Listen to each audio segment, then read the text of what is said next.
Welcome back to Vibes UG, your number one channel in UAE. Today, this is a new episode. It's called the Coffee Hub. Ngawe nabasuubiza nti tugenda kuba tutandikawo program nga esomesa gwe yenayena ali eyo ayagala okufuna a career into the coffee industry. So when we talk about coffee, it's something very big, and nja kubeera mbalete aba baristas ab'enjawulo nga babanyonyolamu ku omuntu engeri gy'ayinza okwasaganyamu ekya coffee oba oyagala kufuna mulimu gwa coffee oba oyagala kubeera barista. So barista Timo yasoose on the set. He's a very good barista. Ayina essomero lisomesa baana how to be baristas here in Dubai. Ensonga lwaki olaba nti ntandikidde wa barista Timo. Omulimu gwakola ngumanyi. That's why I'm also looking to have the best on that show. Babasomese ki kyoyina okumanya bw'oba oyagala kufuna mulimu mu coffee oba oyagala kumanya about the coffee. Oyinza okubeera nga oli eyo nga oli barista already, like me. I'm also a barista. Naye ngenda kufocusinga nnyo ku barista bannange bagenda okuba nga babulya. I'll be also adding in more ku kikyemanyi nga nabo we babawa knowledge. This show is powered by Speed Express Tours and Travel for all your visa tickets and tourism in Dubai. Gwe bw'oba oyagala kukolera visa yo osobola okugenda ku Deira Tower eri opposite Bania Square oba Banias Metro. The building is called Deira Tower, office number eri 202. Bw'onootuukawo nkakasa bajja kuba bakuyambako mu kuwa visa. Oyagala genda mu Desert Safari, oyagala kugulawo bank account mu Equity Bank nga tozeeyo Uganda, aba Speed Express byonna byonna babikola. So basically omulamwa gwe tugenda otambulirako Timo olwaleero mbadde njagala tuyise abantu in the basics of coffee. True. Nti abantu abasinga balowooza actually sooka obuuze ku bantu then ndyoke nzigulewo show nga bwe tugenda okutambula. Yes, bamikwano mwena abekomidde ku UG Vibes, amanya gange bampita barista Timo okuva mu barista Timo wano Training Academy esanga mu Fiji Mall emabega wa Faz Supermarket. Samusonyo okulaba nnyo muganda wange gamba kizaka. Nange nsanyusa okukola nawe. Ewale konkyali zaako kasanga kabanga kabadde kanene nga bantu balindirira ekintu ekifaananako bwe kiti because tulina okuvaayo ffe nga ababaddeko mu mulimu guno tubako kitugukozeemu okuvaayo okunnyonnyola abaganda baffe tugezeeko ku inspiringa oyo yenna ali eyo eyandyagadde okufuuka kituli because this is a world in its own world. Of course.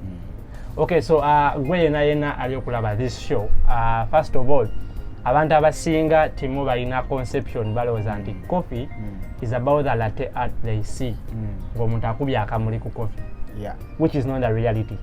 So olwaleero twagala tubayiseko mu basics of coffee, tubabuulire n'ensobi ki abasinga ze mukola nga mugenza okunoonya emirimu gy'okubeera wa barista, kubanga wano 100 ku 100 70% tena abasinga tulimba interview ze tugendamu nti ndi barista naye nga tokikolangako. Nkiraba. So twagala tubulire abantu. Okay, bw'obeera nga osomedde ku YouTube ng'obirabye kuba ku YouTube olaba nga byangu. Kituufu. Naye njagala tumenye ensobi abantu ze bakola nga bagenze mu interview z'obwa barista na ki kye balina okwogerako bakugamba abantu and then tubawe ne some coffee knowledge basics on atandika nga we to building a show tujja kuba twogera ku bintu ebyenjawulo ne so far today njagala tusooke tambulyawo olowooza nsobi ki abaana abasinga ze bakola nga bagenze okusaba emirimu gy'obwa barista. First of all abantu balina okukimanya coffee taliko art. Yes, the latte art we do. Coffee is an art nga concept naye coffee taliko latte art.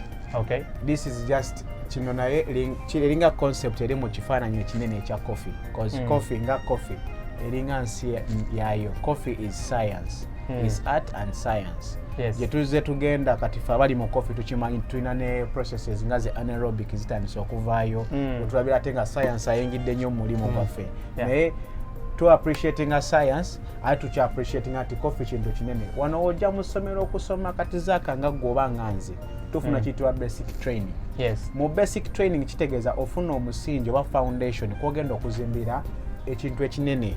You understand? Kati wano mu training oyinza okufuna nga 30% ku coffee kyategeeza wano mu ssomero. Nobeera with the best teacher ojja kufuna 30% ku what the coffee word really means. Kati bwogenda n'otandika okukola through experience olw'okuba nti ekintu oba okikola repeatedly osanga challenges n'ozivuunuka mu ngeri ez'enjawulo baako ebirala by'oyiga n'oyongerako nga another 20%. Kati oba ng'oyagala nnyo coffee ngaffe abagusalawo eri yafuuka passion gye tuli n'okola ku research n'osoma ku bitabo n'ogenda mu zi seminars n'oyongerako nga 20% neera walisigalayo 30% ne kafulu asembayo gy'atalinnyonnyola. Yes. You understand? Because twogera ku product because it keeps on evolving. Exactly. Okay. Kati buli kimu kigenda kinnyonnyola abo abagenda bakikolako research naffe ne tusoma ku bo ne twongera kugaziya kumanya kwaffe. Kyolina okumanya mu coffee world, it's all about the knowledge. Nchiddamu. Coffee is more about knowledge than the art. Okumanya coffee. Exactly. Okay. Knowledge. Ekyo mubeera mutegeeza ki? Knowledge okumanya ko wekukoma naye tuba tuzze mu work ethics. Okumanya ko wekukoma nawe wokoma. Okay. Kyovala mu coffee tulina ayitibwa junior barista ayingira ku junior entry, tulina senior barista abeeranga nga ku intermediate, ne head barista. Enjawulo wakati wa junior ne head ebeera ku knowledge. Okay. Ani asobola okuddamu ebibuuzo because coffee will always ask the questions of why. Why is coffee flowing like this? Why can't we extract all the flavor notes in this coffee? How are we going to make this flavor shine in our coffee? It's about the knowledge. Knowledge yo wakoma nawe wokoma. Ye level gyoliko. Ye level gyokoma. Okay, so Timo, awo wenyini we mbadde njagala okubuuliza omuntu singa abeera azze nga ali fresh talina kyamanyi ku coffee. Basics kiz'omutandikizaamu. Kati ife ekyenjawulo wano mu barista Timo Training School. Nze omuntu bw'atuuka wano osooka ku introducingibwa ku coffee. Introduction to coffee kiyinza okuntwalira ennaku 2. Ng'omunnyonnyola bunnyonnyozi. Okay. Tomala gajja n'ogenda ku machine tolwokuwala by'oli akanyoola bati that's not how it works. Anti mulimu asobola okujja n'agamba natuuseeyo ate ali mu kunsomesa bintu by'asoma mu kirasi nfo ky'okunteeka ku machine. By the way, kino sigezaako kutiisa gwali eyo oba kukuzzaamu maanyi. Buli kintu kyonna ekirimu education oba olina okukiwa obudde. Ofuna bulungi. Coffee tataboola nti nnono wasoma bitabo byenkanawa tali abadiguli bokka si bamukola n'oba ng'akoma ku level ki ey'okusoma as long as oli open minded ng'oyagala okumanya osobola okukola coffee. Wano mu Timo tukuzaayo okuva ku musingi, okuva ku origin ey'emmwanyi, okuva ku lugendo emmwanyi gyeyita, okuva mu processes, okuva ku misingi gyonna emitindo emmwanyi kweyita paka ku kikopo ekisembayo. Okay, so kati kutemera on each and every level. Omwana bw'abeera azze so kontemeremuko engeri gy'obatandisa nti mbabuulira about this ne mbabuulira about this and this and this and this. Kati tusooka ne togera ku coffee nga origin. Coffee yatandika atya. Awo kino tukitematema segment tugiteeka wabbali. Byonna byonna omuntu aba alina okubyeta. Exactly. Kati bw'omala okuva ku origin ne togera ku coffee nga ku production level. Bw'otuuka ku production level tuuka neyawulwamu specialty coffee ne commercial coffee. Specialty coffee yategeeza ki? Commercial coffee yategeeza ki?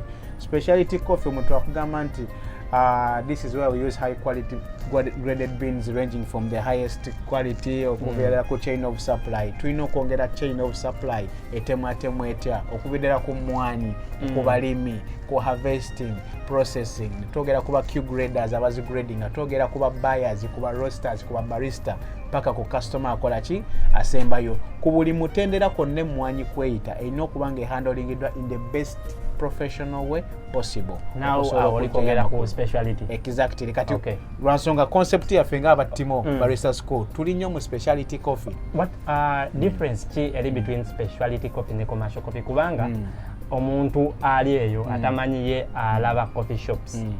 For example, Starbucks is a commercial coffee. Commercial coffee. Okitegeera? Kati omuntu ye bw'awulira coffee agamba Starbucks ye coffee shop esinga. Naye ng'ate omuntu amanyi coffee ayinza okugamba nze sinywa coffee ku Starbucks kubanga Starbucks is commercial coffee. Ate abantu abamanyi coffee banywa specialty coffee. Exactly. Era gwali abasinga okunoonya olaba nga like calling up people for interview ne bateekako twagala specialty barista. Exactly. So what is the difference between a commercial barista and a specialty barista? Kati ngenda sooka nkikuteere mu lulimi olwangu. Buli muntu asobola okukolera ekikopo kya coffee. Yes. Naye si buli muntu asobola okukola ekikopo kya coffee ekirungi. Kati awo kirese ku layman is understanding. Kyagezezaako okunyonya buli muntu asobola okukolera commercial coffee. Yes, buli muntu tasobola okukola specialty coffee. Exactly. Nyonyo. Kati omuntu bwagamba nti nno company nga Starbucks ekisooka bakozesa low quality coffee beans ne baba bakozesezza quality beans tebasobola kuzihandlinga in the best professional way as a barista gyolina okuzi-extractinga kuba ffe target yaffe mu specialty coffee okulaba nga tujjamu the full potential flavors in the coffee.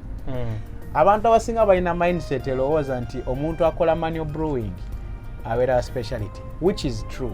Naye manual brewing nayo concept mu specialty coffee.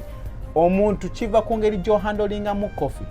Kati kankwe example, tusobola okwogera company nga 100% Arabica ekozesa emmwanyi eziri graded okuva ku 80% points okuscoring okudda waggulu. Kitegeeza ekozesa emmwanyi nnungi. Specialty coffee beans. Naye ate nga bazikola in a commercial way. Lwansonga kiddayo kuva ku extraction barista coffee amu extracting atya amukozesa ku temperature ki amugirayo yield eri ekidozi eri etya.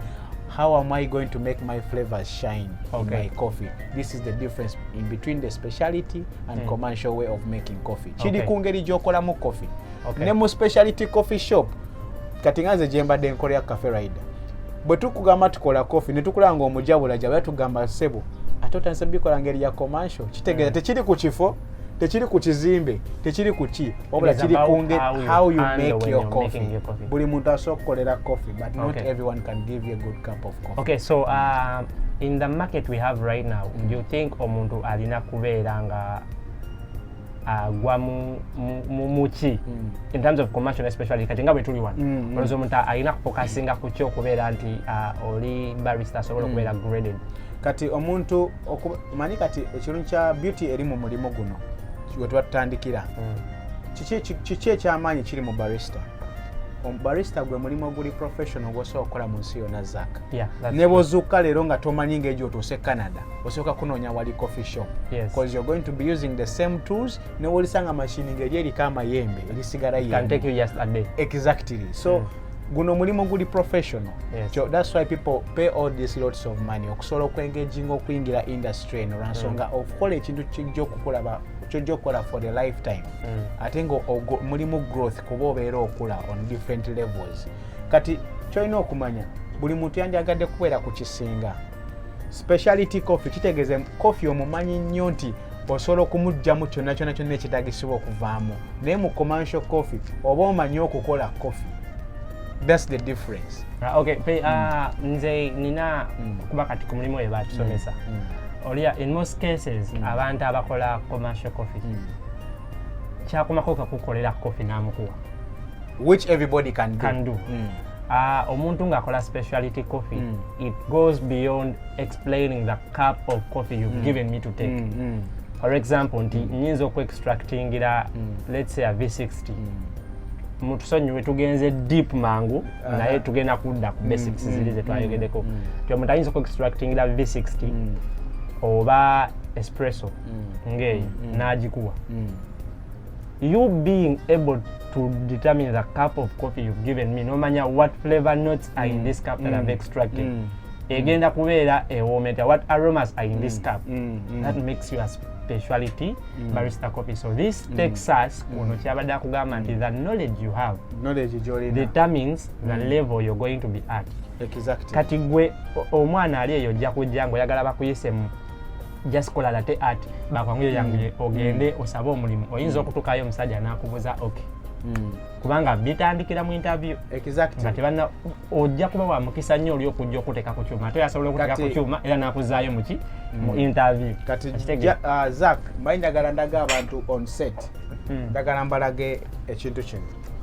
Obulamu bwa barista butambulira ku bigambo bino byolaba bino wamaanyi ku coffee package ng'emmwanyi zino bw'oziraba wano because olina okuba ng'olina understanding eya region coffee gy'abeera alimiddwa. Kati wano nakugamba nti emmwanyi yalimibwa ya Gechef Ethiopia. Omwo nakugamba emmwanyi yalimibwa ku altitude ki. Emmwanyi ezikozesebwa mu specialty coffee tukozesa Arabica coffee alimibwa ku high altitude etandikira ku 800 meters okudda waggulu. Tosobola kuzirima wansi lwansonga temperatures ezibeera waggulu si ze zimu. Ffenna tukimanyi nti the higher you go the cooler it becomes. So emmwanyi ezikuwidde ku different levels of altitude tezisobola kubeera nga zifaanagana. Emmwanyi ezikozesebwa mu specialty coffee zinooka nga zirimiddwa ku altitude nga ya waggulu. Nodda ku ki nodda ku mwaka gwe yalimibwamu nodda ku variety. What is a coffee variety? Coffee variety yengeji tugatta different coffee subspecies okufunamu species y'emmwanyi emu. Nti basogatta omuti ogwe omwanyi z'embalala ne bazigattamu emmwanyi z'e Kenya.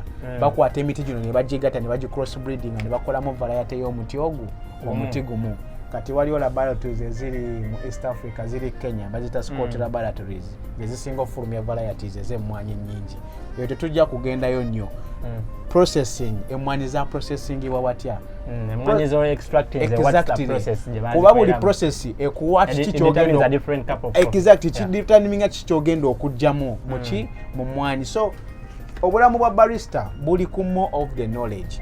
Emmwanyi ogitegeera kwenkana ki nti omuntu angamba nti zino emmwanyi zeewa nti ze Colombia automatically it clicks in my head zirina okwanga either it's chocolate ziri nut spicy oba zina mild acidity. Okay, Timo, ndowooza tugenze a bit more deep. So tukomeho huko. That knowledge yesinga.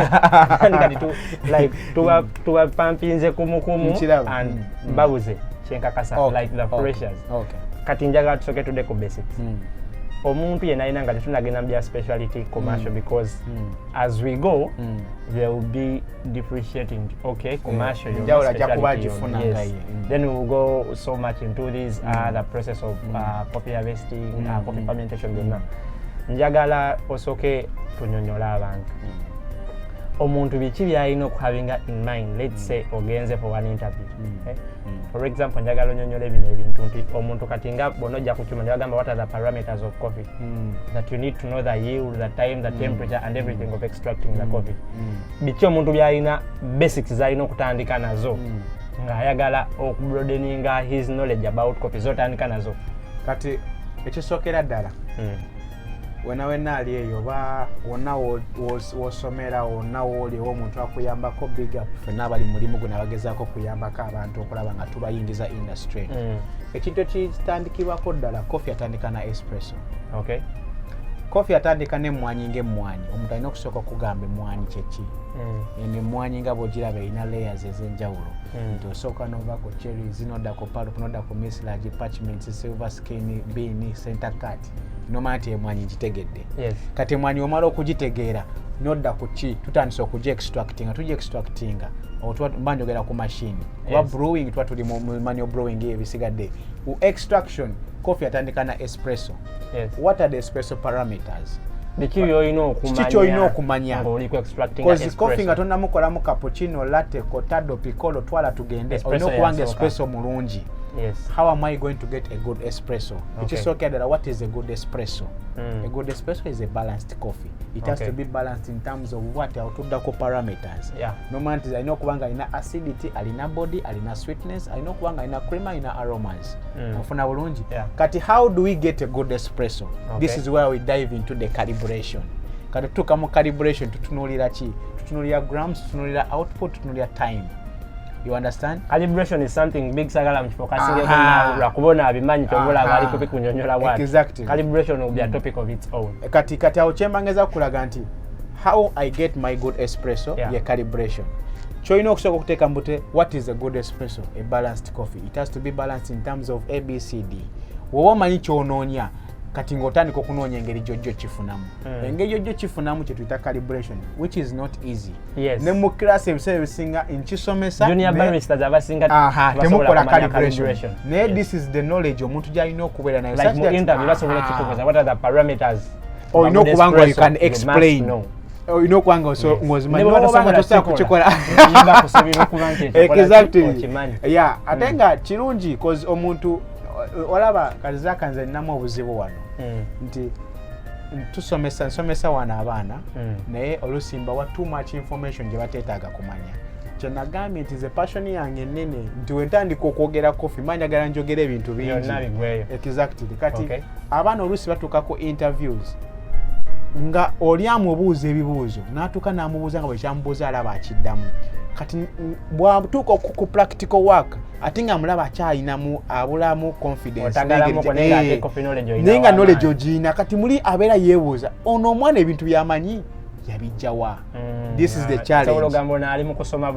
Exactly. Kati neweebuuza kiri a little bit challenging nze ng'abasomesa muli ngamba do I have okukendeeza ku ki kyempa abaana oba kyempa abaana kibayamba naye nze ndowooza Timo olaba it is much more better for someone to have as much knowledge nebo byatumanyi practicals because a good employee ng'ayagala omuntu amanyi coffee ajja kugenda n'omuntu alina knowledge than the person who has the practicals on the machine kubanga olaba machine eno mu coffee shop eyinza okubeera ndowooza ekolanga 20% of what combines the shop as a whole waba otunulya kati zino zi V60 biki wano weetaaga coffee knowledge tolina ngeri gyogenda ku extractinga V60 oba any manual brewing nga tolina coffee knowledge of course so kati kira little bit challenging naye ate Rudda nina engeri gye ntisanyukiramu cause kankweye example ninayo muwala wange omu abeera wano yagenze n'afuna omulimu eko climbing goats balina roastery kati bamuleetera abantu bali manyi omuntu oba ng'okola mu roastery ng'olina ne coffee shop kitegeeza tiimu gy'okozesa eba emanyi nnyo coffee lwasonga okuyingira mu roasting party olina okuba coffee omutegedde deep kati bamubuuza ebibuuzo mu interview n'agiyita ne bamuwa omulimu n'atandika okukola naye yasanga challenge nti buli muntu yavanga mu roastery yajjanga abenga amubuuza ebibuuzo amuchallenging kati ng'amubuuza kino bamuleetera over 5 people nga buli omu amubuuza kyayagala naye nga beebuuza ono omwana ansa zino zonna abeera atya nga azimanyi naye ate nga wali ku mashini akamuli balabanga akakyakola omuntu amanyi byamanya alina okuba nga akuba mbalaasi akuba sihosi akola ebintu ebyenjawulo akyali ku nga beebuuza ono abeetaaga akuba tulipu naye ate nga knowledge naye ate Rudda bosi we yamugamba kati gwe siinanga egi nyinza kukuta nina okukusegaza n'amukwatira balina machines nnyingi n'amugamba eyo machine gy'oba obeera nko we practicing cause omuntu bw'abeera nga alina knowledge because latte art is just practice exactly ebbanga ly'omala ku machine gy'okuma ogitegeera kati nze kankusesenza olaba nze nnyinza okubeera nga mu latte art ndowooza nkuba like 3 kinds of design naye ate coffee knowledge ng'omulina okitegeera bwe kityo bwe kiri so kitwale ng'omuntu avuga emmotoka bwe mba nga nina knowledge ku mmotoka mmanyi nti breki yeesiba wiiru yeetambuza kano kanyiga kano kakola kyo kitegeeza yo knowledge njiyina bwe ntuula mu mmotoka naye mba sigivugangako nsobola okugivugavugamu awo nsobola okutagala mu kugivuga naye ate knowledge already njiyina manya nti watono ngenze nnyo kansibe wano okoze bati kankole bati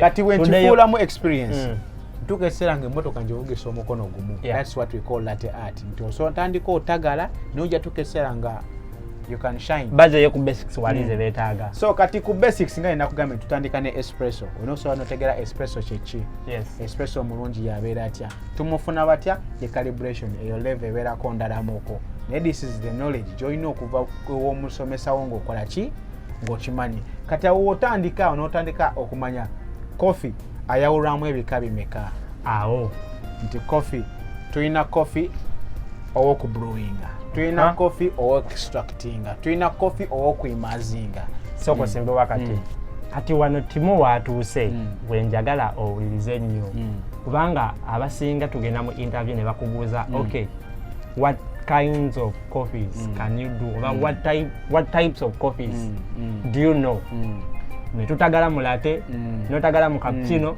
notagala mu espresso naye o mentioning the different types of drinks but under one specific type of coffee ochali mu espresso okitegeera ochali mu coffee wagundu wa machine okitegeera kati coffee methods eza coffee ziri 3 tulina kye tuyita percolation tulina kye tuyita decoction ne full immersion kati percolation kitegeeza amazzi gayita ku coffee ne ge-extractinga coffee owanfuna bulungi that is mwemulizi V60 Chemex Nespresso yennyini koza amazzi gava buvi ne gayingira mu group head ne gayingira mu coffee n'ofunamu wansi coffee wansi kati ye percolation tuyina kye tuyita full immersion kitegeeza coffee alina mu mazzi waliwo kyetwa contact time ya coffee n'amazzi nene nga French press nga cold brew nti tukwata coffee ne tumusibira muli n'abeera in contact n'amazzi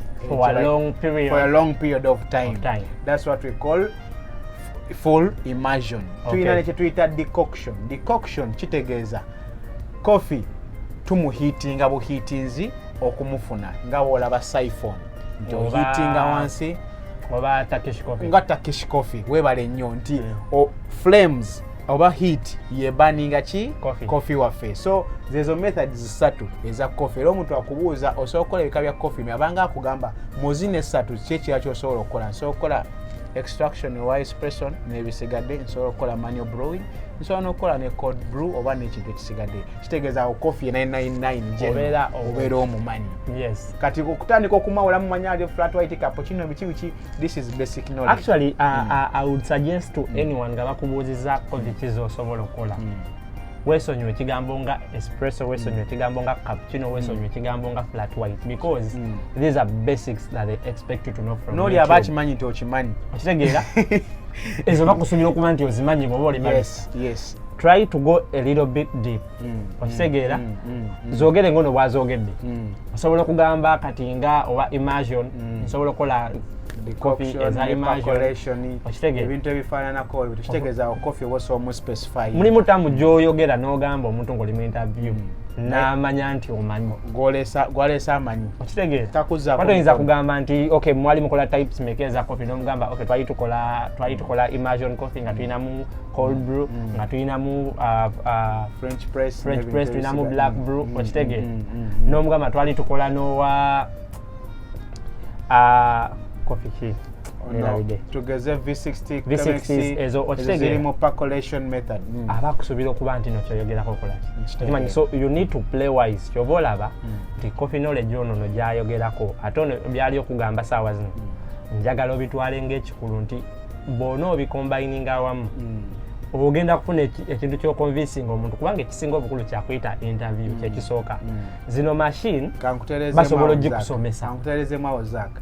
Kati ate nze wane wange mu ssomero ekikulu si kyakuyita muntu agenda kola interview. Ankali ze bane njogera kwayagala mulimu. Njogera kwayagala mulimu. Ekyo kyangu. Sayagala yiga coffee. Kati osomesa yagala omuntu oyige coffee. Nga ne gy'oli bagamba akasajja kano kamanye mmwanyi. Okay. Yeah. Bane njogera kwayagala mulimu. Wagwe gutuleeta.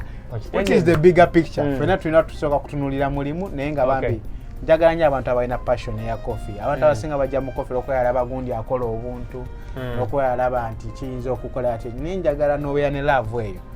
Kintu kyokola ne love kirina engeri kikusindiikirizaamu naawe mwennyini okiwa obudde bwo. You understand? Njagala osooka otuddiremu ebika bya like the different types of coffee zivaamu coffees endala zonna omulundi gumu then tweyongeremu. Waliwo ekiyitibwa percolation. Percolation kitegeeza coffee amazzi gayita ku coffee ne gajjako buli kyetaaga oku extractingibwako. Kyobulaba methods nga zi V60 zi Chemex tuyiwako amazzi gegagenda ne ge-extractinga coffee ne tulyoka tufuna coffee wansi. Zi aeropress zi nespresso yennyini nyini okuva ku machine avaamu mweyo method eyitibwa percolation. Decoction kitegeeza heat heatinga coffee nemuva method nga zi siphon zi Turkish coffee.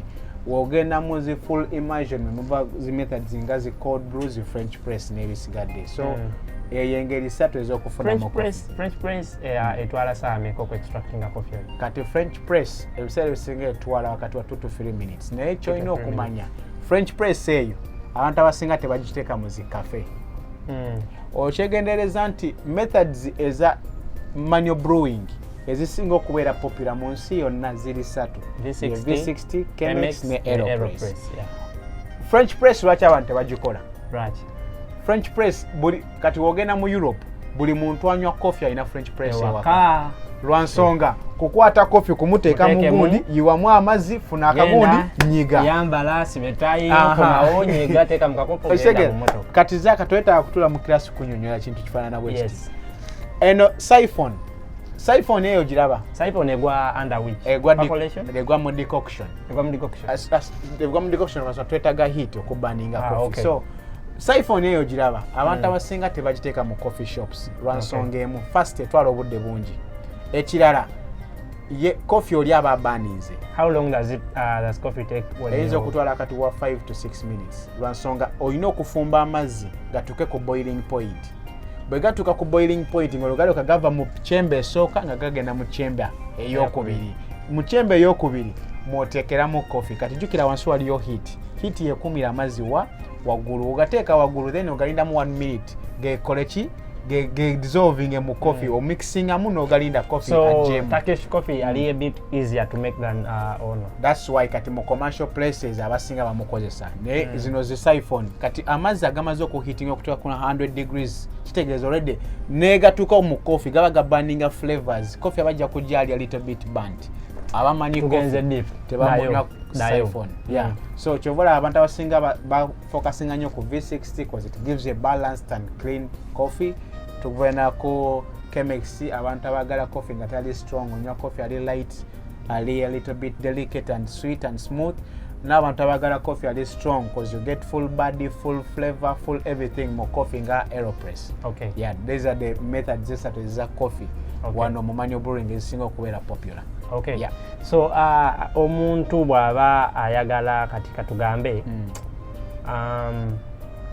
bw'oba oyagala okumanya for example mulimu ebintu kati katugendeko nga mu grind size wano tugenda kubatwala mpola kubanga the grind size that you use determines the time of extraction, determines the temperature of how you're going to extract the coffee.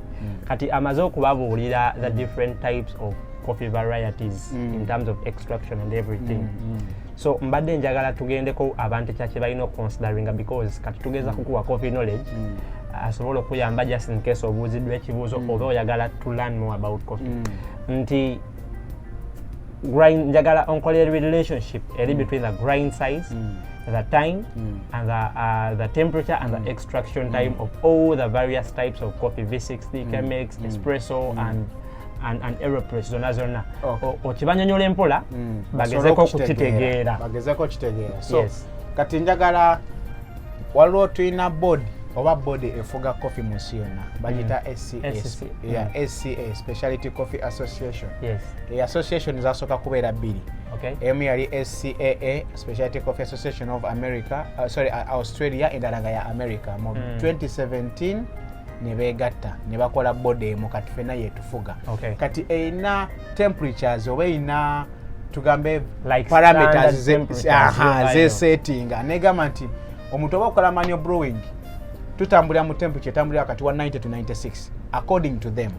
Naye ate wotuuka mu real life ng'oli mu kukola coffee you can always adjust oba depending on your to the nature of the coffee gobeera facing essaawa eyo lwansonga bwema ndiringa ne beans nga ziri young kitegeeza ki nti gas zikyali waggulu kwa ziba zakamala ku roastingibwa so akwesa temperature ya waggulu kwesa temperature ngeri wansi 88 exactly 88 87 89 you play around with the temperature kitegeeza mbuse kaliba yaabwe nziseeko wansi kyolina okumanya ratios ne standards ezimu ze musoma mwe ku internet oba ze mulabako ezimu bazisettinga kubeera ng'otambulira mu parameters entuufu.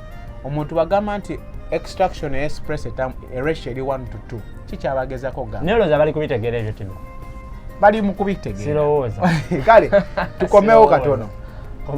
tukomewo katono ekisookera ddala ekibuuzo kyandibadde kisinga ddala okubeera ekikulu grind size njagala nkutwale mu bintu bitono nnyo omuntu kyalina okutegeera what are the factors that affect coffee kyekisingira ddala okuba ekikulu.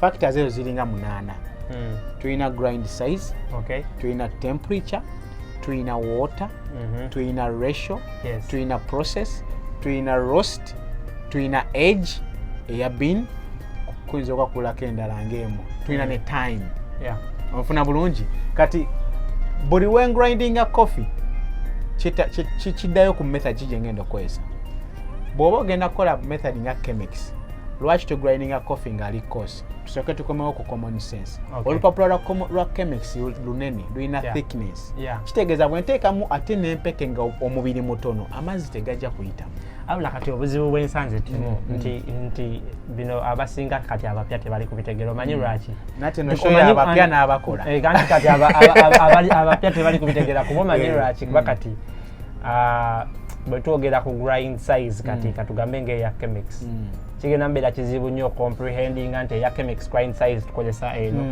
kuba kati olaba kisooka tamanyi course kyoyogedde ayinza obutakitegeera oba fine nti okitegeera kati kankitemeeteme ayinza obutamanya nti grind size kati okugambye grind size naye it takes a lot actually. Wakati ne grind size zaawuka depending on the grinder you're using. Katukole bwe tuti. Emmwanyi zibeera muno munda. Emmwanyi wozijjamu bw'oti n'oziteeka mu grinder. Grinder ke kuuma akakuba coffee n'afuuka wa buwunga. Obuwunga obwo busobola okuvaamu nga bwa size ez'enjawulo. Waliwo empeke nga nenemuuko, endala nga ntonomu nga sukaali, endala nga zigenda zisalanga obuwunga, zigenda zesalanga omuceere. Kigamba size zigenda zaawukana okusinziira ku level gy'oyakola ki gy'oyagala. Kati buli empeke we zitema okuba nga nnene ng'ozikutteko bw'oti zibeera coarse. Tezikoma okutoniwamuuko zibeera okutoniwa zibeera fine. Okugaziwa zibeera coarse. Kitwale nti kati ng'obuwunga bw'engano ebeera coarse. Naye sukaali aba little bit coarse. Obuwunga bw'engano abeera fine. Sukaali abeera coarse. Omunnyo abeera coarse. So kati grind size gy'okozesa bw'obeera ku coarse egenda kudetermininga the amount of time you're going to extract. Ogenda okutwala nga coffee amazzi gabuyitamu. The contact time kati bingi. Ndowooza kati amugezako okupekinga. So buli method gy'okwatako eba erina size gye requiring. Yes. Okusinziira ku ekisookera ddala ne filters ze tukozesa. Nfuna bulungi. Filters, time ne grind size. Buli size ekyuka okusinziira ku kundi gyokolako ne time ekyuka okusinziira ku kyokolako ne filters zikyuka kwazi zisingira ddala okudetermininga cause filter buli webeera nga ya mubiri guli medium kitegeeza nekijja okuyitamu. Lwaki Chemex etwa coffee nga ali light? Kubanga filter eri thick kitegeeza components of the coffee zisinga mu filter wano. Kitegeeza coffee oils zitrappingibwa ne soluble compounds ezimu teziyitamu kukka wansi mu server yo. So that's why a trap olwokuba ziri trapped waggulu coffee ejja kuvamu wansi nga akola ki asaabulukuseemuuko. Naye ate eno yo olwokuba nti aeropress akabiri kaayo katono bwe nteekamu coffee neteekamu amazzi ne munyiga all the juice, all the fruitiness, all the body, all the oils, buli kimu sugars zonna zijja kukola ki zijja kuvaamu. Same with a V60. Kati V60 ekyokuba nti ombiri guli little bit medium ojja kufuna ekintu nga kiri balance. Kijja kubeera balance in terms of body, ice and everything. So what's the difference between a Chemex and a V60? V60 ekwa balanced coffee, Chemex ekwa light coffee. Light coffee. Yeah. Oba tusobola okukiza nti a V60 ebeera with a little with a bit more thick body when you're testing it and a Chemex is a little bit lighter. Kati kino gwe tosobola kukitegera kye tukugamba because oyinza okuba nga zombi tozitestingangako naye bw'obanga wazitestingako nga bw'onoonywa amazzi ng'ogawulira gayitamu buyisi then n'onywa amazzi nga galimu sukaali mungi oba ogawulira nga gazitowamuko ku mulimi. Kati that is the difference between a Chemex and a V60. Kituufu. Sabula. So kati ebintu bino kyolina okusookera ddala okumanya bw'obanga oyagala okukola coffee let it be on the machine oba mu manual brewing olina okusooka n'omanya parameters kiki ekifuga coffee wange wabanga tavuddemu bulungi ensobi yinza kubanga evuddewa maybe evudde ku time I have to adjust my time maybe emmwanyi zikuzeemu emmwanyi ezikuze zibeera mu bbanga ki what is the proper age of the beans nti ziri wakati wa wiiki 2 kitegeeza emmwanyi zimaze okudigasinga bulungi nnyo chemical reaction olwokuba nti zimaze okuva mu roastery omuka gumaze okuziyitamu imaze okubeera settled flavors zitandise okushayininga wakati wa wiiki 2.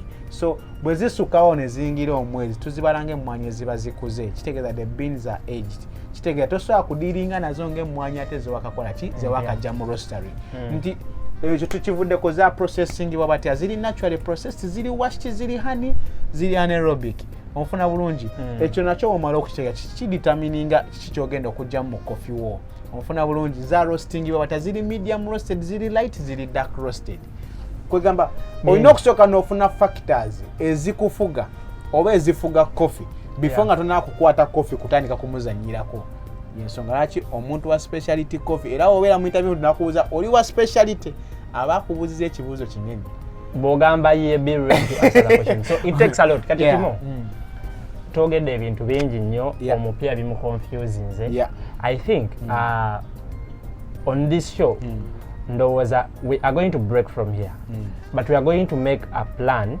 ne Timo on the next show tujje tukwate topic by topic tugambe what is the relationship between the grind size and time tuba breaking it more tuyinza n'okukikola ne tukidemonstrating on the show. Demonstrating on the show and we go a little bit deeper.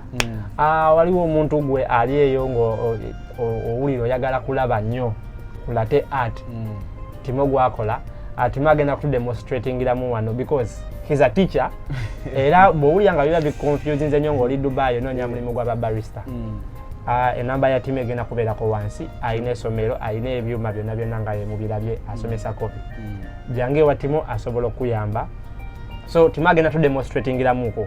When we come back on the next show tugenda kubeera going a bit more deeper nga tubalaga into practically of how things work. So Timo, I think let's go to the machine. Sure. We wind up with a practical bit. Okay.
Swan next to it. Until next time. Adios.